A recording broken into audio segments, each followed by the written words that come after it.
Good morning, good afternoon, or good evening, whatever time y'all watching this, man. Y'all see the title, man. Listen, you're not on the wrong channel, you know what I'm saying? A lot of people are like, oh, hip hop, hip hop.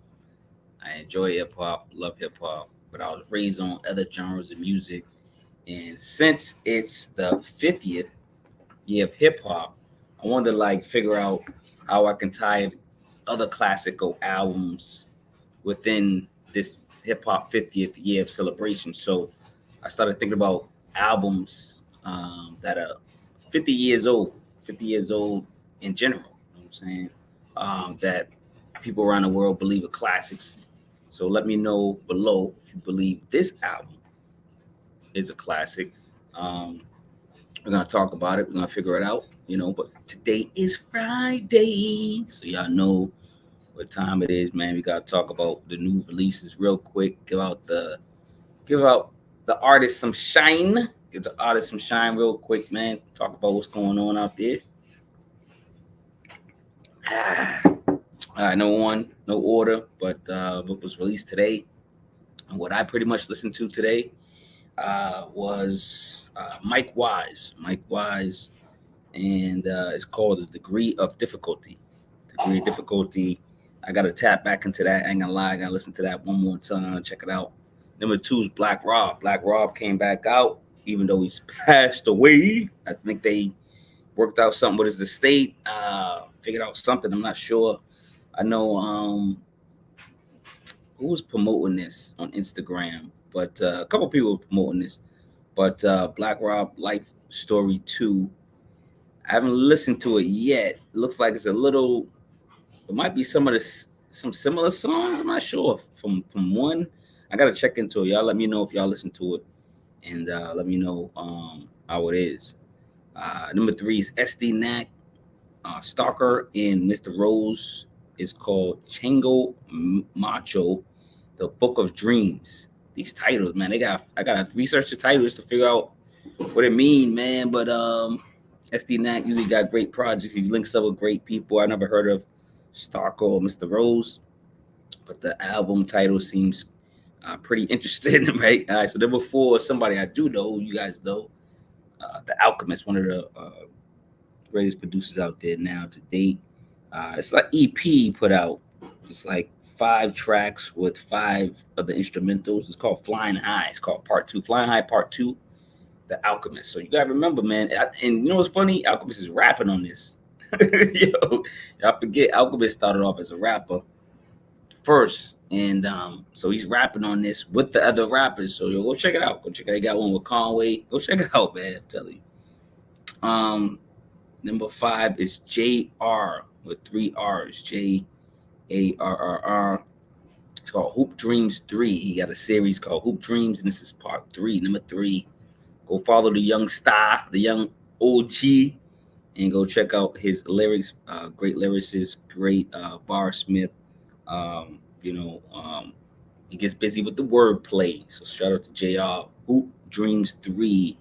Number 6, Clown Cat. This is spelled KLWN. Cat, and it's called Prelude. And I believe it's just on Bandcamp currently. So go check it out. Support the artist on Bandcamp if you can.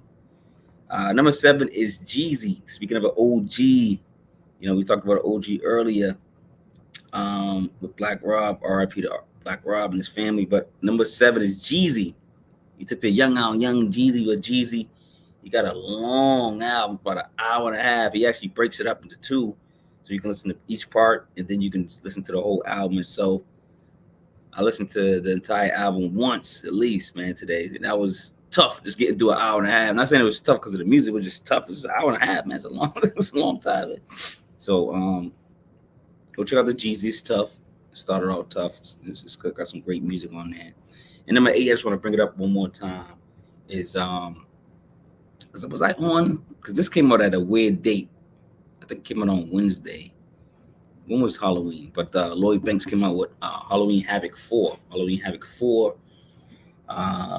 He used to do the mixtapes. Now I believe this one's an album. So, but yeah, Halloween Havoc 4, man. Even though it has the Halloween title, the music on there is not as related to Halloween. So it's not like Jason music in the background, him rapping. It's like just good music in general. So shout out to Lloyd Banks for keeping it relevant, keep doing what he's doing, and shout out to Lloyd Banks for doing three verses on the songs, man. That's I talk to people all the time on this show about 3 verses, man. Juan's on the channel. What up, Juan? Juan, where you at work? Juan got like 18 jobs, man. He's like a hey man. What up, Juan? Juan's a hey man, dog. Juan got 16 jobs, man. I know he do, dog. You working 40 hours a day, not a week, a day. You know what I'm saying? 50, yeah. You know, Juan, man. Let's get into this album, man. We about to get into it, man. We change up the screen real quick, man. We gonna get into it, man. Throw the tracks down below and reintroduce the show. THHC podcast episode 166, man. 166, man. Daryl Hall and John Oates, better known as Hall and Oates. Hall and Oates, man. We're going way back. This is actually their 50th anniversary of this particular album, actually on this date. So it's a special date for Hall and Oates. It's called Abandoned Luncheonette. So we're gonna get into it, man. 50th year anniversary. Its album came out November 3rd, 1973. So today is November 3rd, 2023. And 50 years, man. 50 years it came out 50 years ago, man. I'm at the house today. Juan's at the house. That's what's up. Juan's in the house relaxing. You need to be relaxing, man. You need to be relaxing and taxing, dog. You need to be relaxing and taxing. All right, let's get into it, man. Let's start it just off real quick, man. Like I said, again, these two young individuals, man, from Philadelphia. We're going to Philadelphia to go visit Daryl Hall and John Oates. Abandoned Luncheonette. Again, 50th anniversary. Happy 50th anniversary of this album. This came out, again, November 3rd, 1973. So 36 minutes, 55 seconds. A lot of people say this is a classic, but it wasn't a classic or thought of as a classic when it first was released in 1973. What happened was a lot of songs got revised or revisited in a year or two, or somewhat. It was like a buildup of this album before people started like really listening to it and appreciating the music. And they called it a classic later on, like much later. You know how people say it takes a good 5 years, then people say, okay, it's a classic or not. This was probably 10, 15, 20 years. Then people was like, oh, this album's nice. And I'm like, so it was like one of those that kind of caught on a little later, but you got to appreciate, the music. And this is the days when everybody, played an instrument. Let me just say something real quick, just off the bat. I just want to talk about what they played, because what they played back in the day, artists were artists. A lot of artists, even if you sung, rap, whatever you did, you played an instrument, you did something. Daryl Hall, he played piano, keyboards, and of course vocals, and he was a writer, and he wrote. John Oates, same thing, he wrote. He was a writer.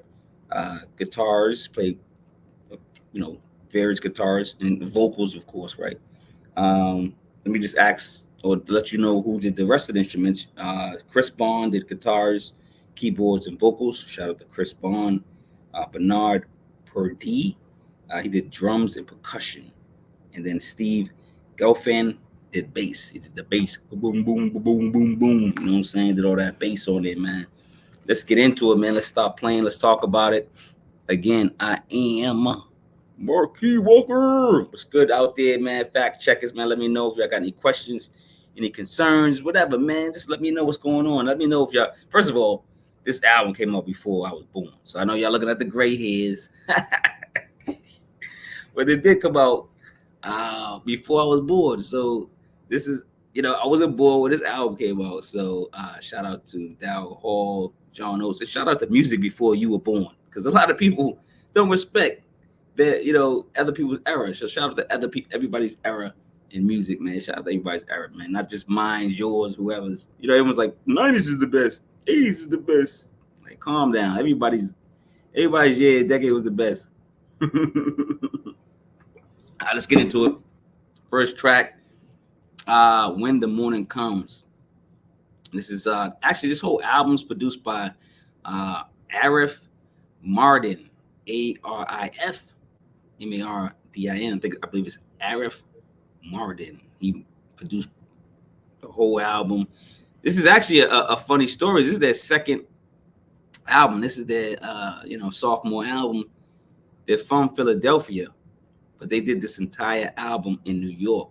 So they moved. Like, the first album didn't do too well, kind of like Mobb Deep. Their first album didn't do too well, and then their second album they got a little help from some producers, some known people, and I guess Arif Mardin was a well-known producer, curator, or whatever, executive producer of albums, and they got with him in New York and curated this project, which again eventually, like I said, elevated to higher platforms. So yeah, When the Morning Comes, they set a reflective and introspective tone with the first track. It's a folk influenced song with acoustic guitars and harmonies. So shout out to the first track. First track gotta come out strong. I don't care, especially back in the day. Back in the day, we had longer attention spans. Songs were like, 5 minutes all the way to like sometimes 30 minutes for one song. So albums like this, you see 9 records, you go, 9 records, that's nothing. But 9 records, the 9th record or the 6th record could be 10 minutes long. It's just the way how they accumulated and did music, because a lot of them musicians, they're just rocking out most of the time. A lot of these all musicians, they're just playing instruments. Sometimes it's spontaneous, and some of that stuff makes it to the album. So number 2, Had I Known You Better Then. We hear the regret and missed opportunities from the artist. Rock and soul combined. It's rock and soul combined in this song. A catchy chorus. It's a catchy chorus and melodic hooks. It all equals a hit record, a hit song. So number 2, Had I Known You Better Then. The record, this album starts off so great, so smooth, so soulful, so musical. So like you can just feel you can see the visual, you can see them playing the instruments. Like, it's a visual. I can hear them, see them visually play these instruments, and that's why I like the live band effect of these older records that we get, that the artists are actually playing instruments, curating an album, arranging an album, to get their hands in everything. And that's usually the case when a lot of the albums that people say that are classic in the older years stick, because of the musicians, and the way they had their hands and everything. Number 3, Las Vegas Turnaround, the Stewardess song. It's the Stewardess song. Great writers, again, like, you hear songs like this, great writers, great storytellers, Sarah the Stewardess. Sarah, they love somebody in love with Sarah, man. Sarah the Stewardess and the Traveler are in love. This is what's going on in this record. Sarah the Stewardess and the Traveler are in love on this upbeat and playful track. I like the doo-wop. They do like some type of doo-wop, doo-wop, that. It sounds like they do some of that kind of, here when they harmonize and stuff like that. So Daryl Hall and John Oates could really sing and harmonize and really carry a tune, and they really, liked to do that. Number 6, this record's funny here because this is one of the ones that one of the songs I was talking about early on, how I think they reissued it a year or 2 later, and it became a harder record, like a dope. People were like, oh no, now I get the record, or I noticed the record, right? So She's Gone, number 4. Oh yeah, and there's just a fact checker news. I was doing the research. There's a secret music video on YouTube for She's Gone, because they did a video and they didn't approve it. The record label didn't approve it, so it was never released. So Daryl, John Oates still released it. It's on YouTube. I'm gonna go find it. I ain't gonna lie to go look at it, but I heard it was crazy. I'm gonna go check it out. But She's Gone, it is a secret video. But let's describe the song. This record became a hit song when it was re-released in 1976. So 1973, re-released in 1976, and then it's a hit. So sometimes songs take time, albums take time. I'm just telling you, people, artists develop music, and the people are not ready. We're not ready for it. It's futuristic music, and we're not ready for it, man. We're not worthy of it yet. But I guess in 1976 when it was re-released, people were like, "Oh, okay, I get it." They love the song. There's soulful vocals on this record. Great musicians playing in the background, and a cool vibe to the record. Just a great vibe to the record. It's a failed relationship type of record. It's failed relationship record, and she's gone. She's just gone. What did he do? I don't know. She gone. He did something. Cause she gone, man. She out, man. So I like that record a lot, actually. Number 5, actually, that's probably one of the records I probably heard later on that I was like, oh, Daryl, Oates, and John. When I did listen to them when it was 45 records, the 45s records, and a bit, who had 45 records? Though? Come on, I'm telling my age. I know the grades. I'm telling my age. Number 5. I'm just a kid. Don't make me feel like a man. Damn. This is the title. This is the title, number 5, right? We get a treat with the dual's vocal harmonies. Like I said, they got the harmony together. It's like when rappers go back and forth and they flow back and forth. That's a harmony, because they're kind of like trying to sound like one at the same time. Sometimes they blend, but these guys are blending. It's like it's a ballad. They're singing a ballad. It's a slow record that challenges the pace.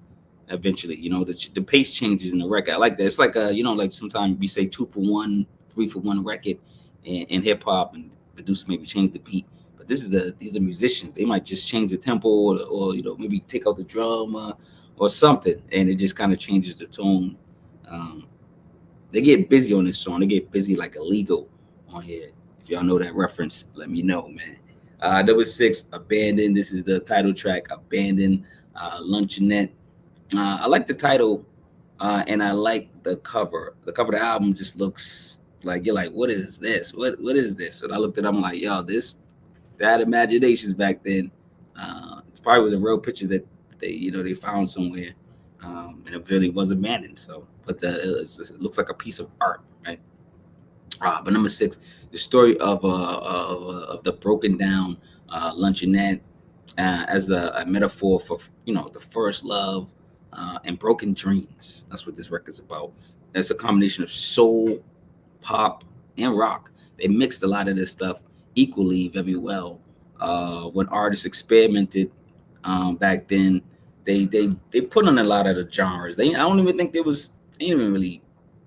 didn't care what genre they put in this, as long as it sounded good, man. The music was music back then. It wasn't like, oh, I can't do rock because I'm not a rock band, or I can't do soul because I'm not a soul band. They mixed it all in. As long as the song sounded well, they mixed it all in and let it play, man. So yeah. Man, number 7. This whole record's nice, man. I like going back in the crates and honoring these records again. Happy 50th anniversary to Daryl Hall and John Oates for Abandoned Luncheonette. Philadelphia, man. Number 7. Lady Rain, I like this record too. The music is breathing a bit of jazz, but I feel funk throughout. A lot of funk throughout. Bluesy and funky, like a bluesy and funky feeling. I like the violin solo. Whenever somebody goes solo in an album, this is back in the days, they just let people get busy, man. They let the violinist get busy, the drummer get busy. Everybody got some back in the day, usually on the records. You know what I'm saying? So Lady Rain. Violin solos fire. It's a groovy tune, something that's hits the soul. You can play this, man. You can play this and just vibe out, man. You can vibe out. Number 8, Laughing Boy. Another great record. It's another slow great record. Another a great heartful ballad that screams emotional roller coaster. Roller coaster of emotions. You just feel what's going on, what they're talking about. You feel like it's you speaking those words and singing those words. That's what an artist usually does. They wrap you up in a record and make you think or believe that you're going through the same situation. And that's what they did on this record, Laughing Boy. It's a song of resilience, a song of pain. And again, the piano stands out on this one. The piano actually stands out. Love the piano, man. If you guys play a musical instrument, let me know what y'all play, man. What y'all play out there? Y'all musical geniuses out there. Anybody play the piano or the flute or the triangle, dog? Don't be embarrassed. You play the triangle, dog. Just play. But anybody that play musical instruments, salute, man. Because it's hard. It's tough to play the music. I tried to play musical instruments, man. I did the keyboard / piano, and I tried like guitar. I tried like all the cool stuff. I tried to be cool. It didn't work, man. It didn't work for me, man. It didn't work. It wasn't in my future. It still could be. I think I want to still take up something and just play it, eventually. What up, Ben Frank? Holla, man. Peace. He says peace. Blessings for real, for real. Ben, man, were you around? What do you know about Hall of Notes, man? You know what I'm saying? I'm aging myself. I know you might be aging yourself, man. I saw some grades, man. I don't want to dime on you, but I saw some grades on YouTube, man. So I don't know if you're familiar with Hall and Oates, man. Daryl Hall and John Oates. Are you familiar with this album? Let me know, Ben. Juan's 90 years old, so you probably know about this album. Last track is Every Time I Look at You. Every Time I Look at You is the last track. And just before I even talk about the last track, the album itself, man, is like I said, like it's timeless. It you could tell it does age. Like some albums do age because you can tell like, oh, it's an older album. The musician, the music is different. You can tell it's in a certain time frame, but it still feels pure. It still feels good. It still feels classic. And speaking of classic, before you do anything, get the new book, Surveyor's Chronicles, Surveyor's Classics, Volume 2. This is the book I did this year for Hip Hop 50th. So this is the second book I came out with. My first book was just Surveyor's Chronicles, the first volume. Go check that out. In the description, you can get both for 30, or you can get one or the other. And I got two other books on what's it called? Let's say social media. So on Amazon, like Prime, all that stuff, or the ebook. So I got all 4 books on ebook.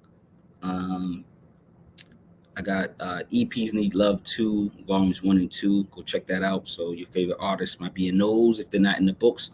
But I try to cover a variety span of hip hop, mostly, and for EPs and to albums. So y'all go check it out and support me if you can. Buy the books. I got 4 books out. Support if you can. Some are shorter than others. Some are longer than others. Get the gear. You know what I'm saying? This is the old class. This is the classic joint. Cincerely Yours, my daughter's first hoodie. I'm dope. It's the first concept. Sincerely Yours. We still selling it. It's the classic. It's one of the classics that I first came out. It's the classic, man. It's the first joint that my daughter came out with. Support her clothing line, her merch line. Support my clothing line if you can. In the description, man.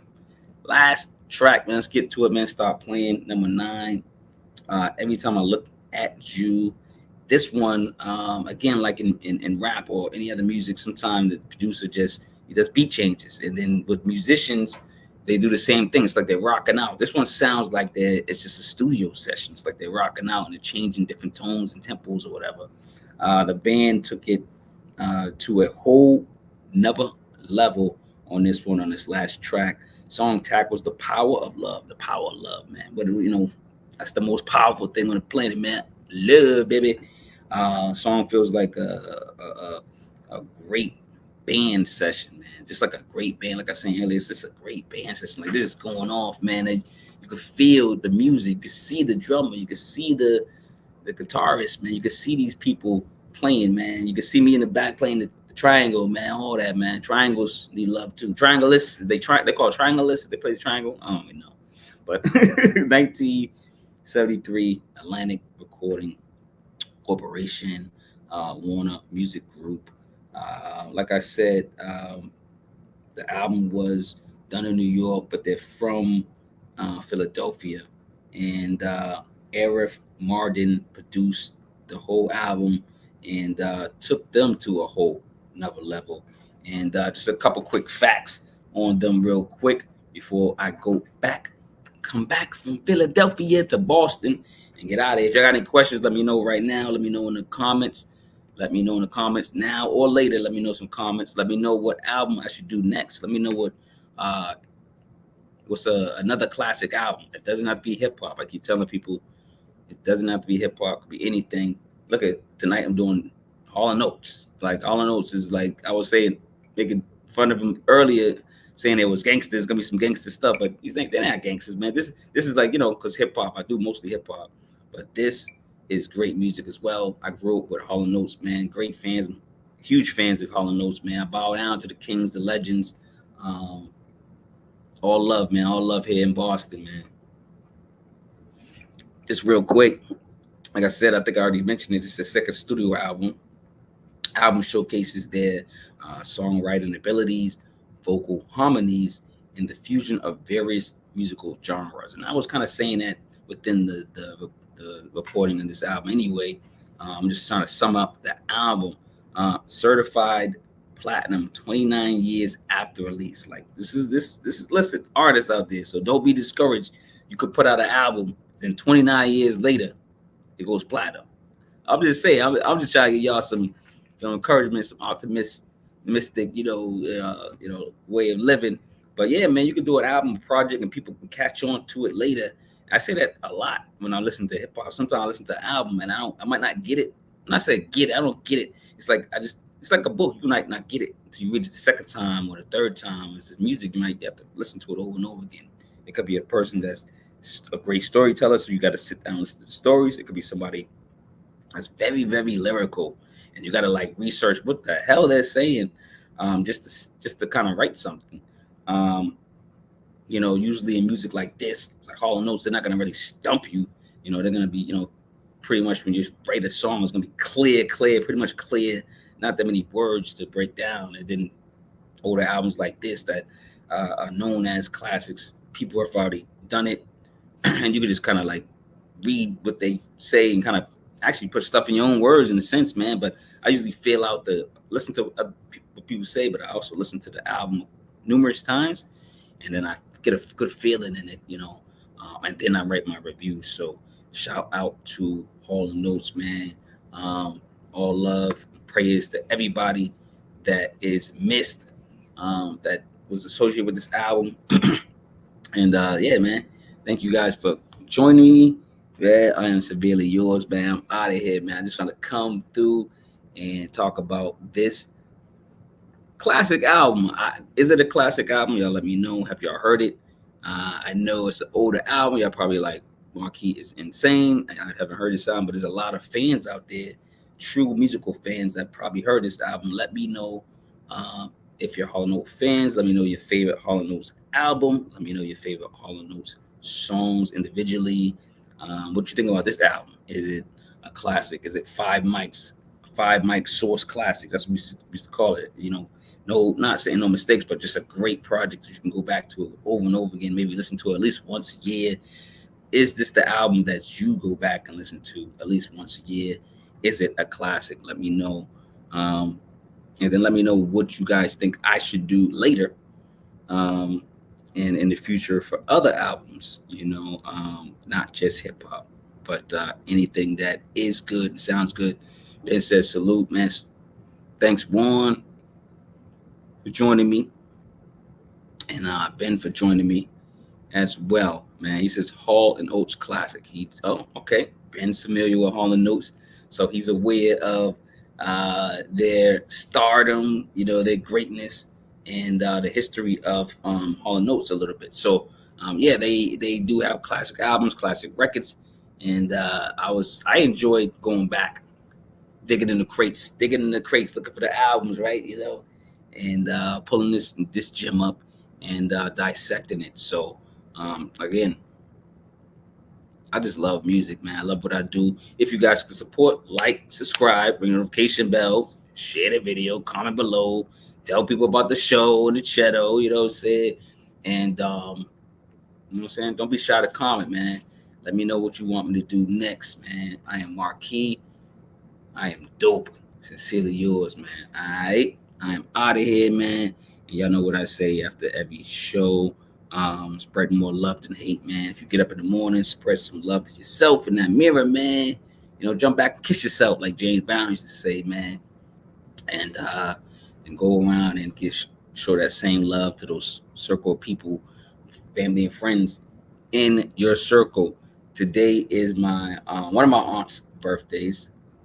Love you, Auntie Yvonne Tubu. We call her Yvonne, aka Tubu, aka the preacher auntie. Her name is Yvonne. We call her Tubu as a family name, and and we got the nickname aka Preacher. Love you. Happy birthday, and happy birthday to anybody whose birthday it is today. If you listen to this and it's your birthday, happy birthday. You know what I'm saying? So, but happy birthday to one of my aunties. I got mad aunties, and every time I see them or call them, I always say, or go on Facebook or something, I say, you're my favorite auntie. So I know they're like, I'm his favorite. They're all my favorite. All right, guys, I'm out of here, man. Let's go, man. Peace, man. Holding notes.